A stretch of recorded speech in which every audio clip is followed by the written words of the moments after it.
Olá, seja bem-vindo à Culturaria da Rê. No vídeo de hoje, a gente vai continuar o nosso livro dos contos selecionados do Mahabharata e hoje a gente vai ver o final do exílio dos Pandavas e vamos ver o que acontece nesse último ano antes deles voltarem. Quer saber? Fica comigo até o fim do vídeo que eu vou te contar. Faça esse vídeo chegar a mais pessoas no YouTube. Deixe seu joinha, se inscreva no canal e ative o sininho. Toda semana tem vídeo novo por aqui. Agora, vamos para o nosso conteúdo. Estamos chegando ao fim do nosso livro, né? São 12 anos de exílio, mais um. A história de hoje já se passa nesse 13º ano de exílio e vão acontecer coisas muito interessantes. O nosso livro fala, né? É um capítulo até longo, aqui vai dar uns 2, 3 vídeos, né? Em relação a esse capítulo aqui.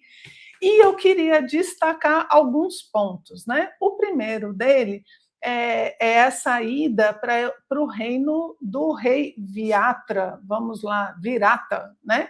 O rei Virata recebe os Pandavas no 13º ano. No livro não fica tão claro, mas eles são recebidos sob disfarces. Eles não se apresentam durante um ano.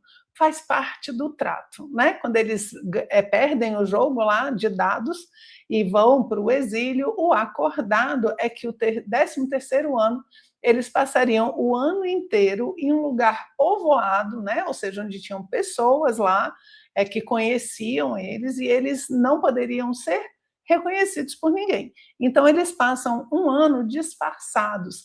E aqui está um simbolismo já muito interessante. Isso acontece não só aqui no Bhagavad Gita, você tem dentro da mitologia grega também, Ulisses precisa se disfarçar, o próprio Aquiles, o próprio Hércules precisam se disfarçar em alguns momentos da história.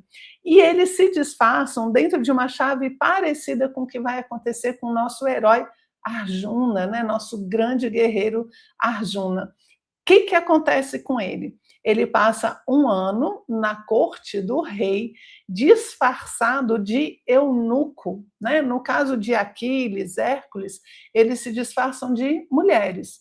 Aqui, Arjuna se disfarça de eunuco e ele é um instrutor de dança.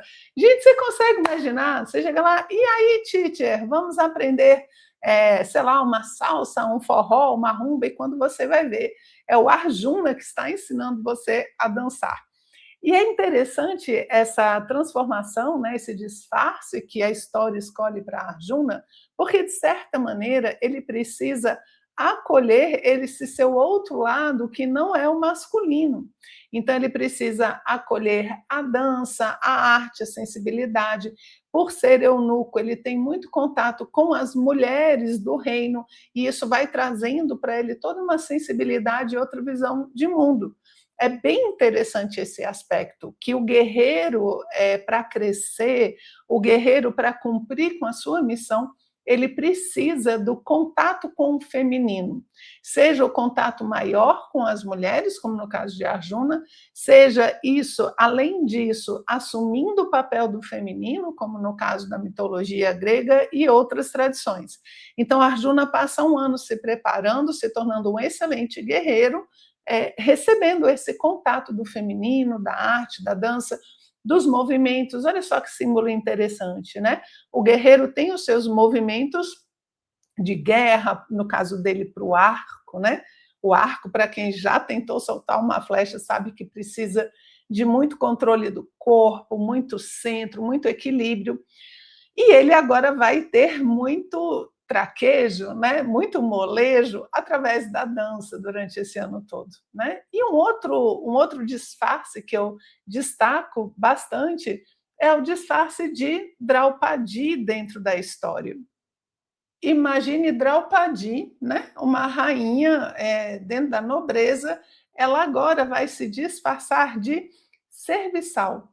E na história ela vai passar por muitas cenas humilhantes em relação a esse seu disfarce, né? Ela vai ver aí um outro lado da moeda, onde as pessoas são grosseiras com ela, desrespeitam, por ela ser uma serviçal, e ela não pode fazer nada a não ser absorver e ir trabalhando resiliência, empatia. Então, no caso de Draupadi, a gente tem agora a humildade, né?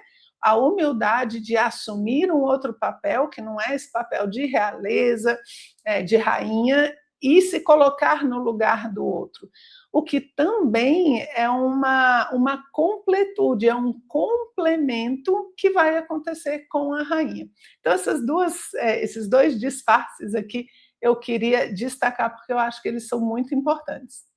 Eles vão explicar, de certa forma, todo o simbolismo desse ano. Alguns fazem comparações como se fosse um período de gestação, um período de finalização, onde eles têm que passar por diversas experiências que vão prepará-los para a grande luta que vai acontecer a seguir, né?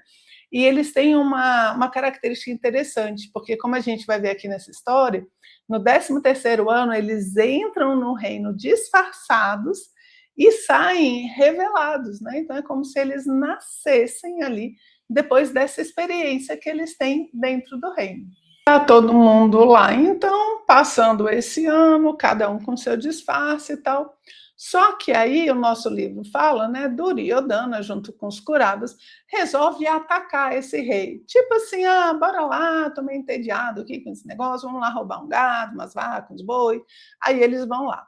E tentam, e realmente conseguem, né? Vão roubando o gado todo ali do rei, e os Pandavas vão ajudar o príncipe, né? Eles vão falar: não, que é isso, a gente está aqui um tempão, né? Tem toda a lei da hospitalidade, tudo, então o que, que a gente vai fazer? Vamos ajudar, só que disfarçados ainda. Por quê? Porque eles estão no final, gente. A hora que a Arjuna sai com o príncipe lá para ajudar é 13 anos mais um, né? Então, eles estão ali no limbo de pagar o tempo, né, que foi necessário para o exílio que eles estavam já vivendo há tantos anos. E aí, quando eles chegam lá, Arjuna é o cocheiro do príncipe. Isso daqui é muito importante. Até porque, um pouquinho mais na frente, quem vai ser o cocheiro de Arjuna é Krishna, uma divindade, né? O cocheiro, ele tem uma função fundamental, tanto na guerra mesmo, né? Que era o estilo de guerra feito ali, com os cocheiros e tudo, quanto simbolicamente. Simbolicamente, o cocheiro, ele direciona. Então, não adianta você ser um excelente guerreiro, um excelente arqueiro, e ter um péssimo cocheiro, porque é ele que decide para onde você vai, para que lado você vira, ele que te leva até o centro da batalha. Dentro da simbologia do cocheiro, o augure ali, aquele que leva o carro de guerra, ele representa muito da consciência, daquela parte que está percebendo o que acontece no campo de batalha e sabe até onde ir. E no caso aqui, a gente tem a Arjuna, que é um Pandava, que representa uma consciência superior à do príncipe. E ele que está levando ele para a guerra, né? E acontece uma série de coisas, eles lutam, Arjuna ajuda ele justamente, levando até o lugar onde tem as armas, posicionando ele corretamente, e eles acabam ajudando, então, o príncipe a conseguir de volta o gado, né? Ele consegue recuperar. Só que o que acontece? Quando eles estão voltando, acontece a cena do rei, sem saber que o destino era um Pandava. Ele é extremamente grosseiro, mal educado, né? Joga os dados na cara dele e tal. E depois, quando Arjuna chega e fala, pô, faz isso não, né? O filho fala, faz isso não, rei, ó só, ele é um Pandava e tal, e aí eles se mostram, né? Essa parte é interessante, gente, porque quando eles estão voltando ali para o reino e está acontecendo essa questão do jogo de dado de novo, né?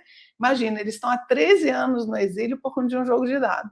Aí, justo no dia que eles viram o 13º ano, o rei de lá quer jogar de novo. E ele fala, não vou, né?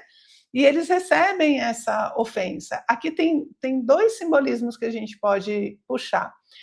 Um é esse do tipo, eu não vou jogar de novo, e essas coisas são jogadas contra você, ou seja, não é assim, você diz que não vai jogar, e a vida vai falar: ah, beleza, te respeito. Não, você fala: não vou jogar, a vida vai tentar de várias formas. Ela vai trazer consequências, você vai ter que pagar o preço, enfim, muitas coisas. As coisas não vão parar simplesmente porque você decidiu não jogar, né? E o outro simbolismo aqui do rei fazendo essa injustiça, né, com um Pandava, é muito o que a gente faz a vida toda. Você pode ter ficado chateado quando viu a história, né? Mas é o que a gente faz o tempo todo. A vida manda um Pandava e a gente maltrata, a gente joga os dados na cara, a gente machuca.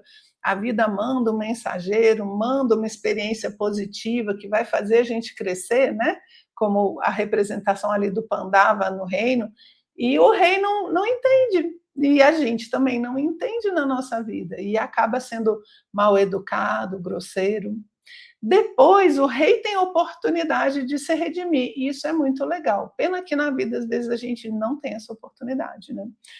Aí, na história, o rei se redime, né? Pede desculpas, tal, quando sabe que é um Pandava, e para mostrar que ele realmente quer compensar essa atitude, ele oferece a sua filha em casamento.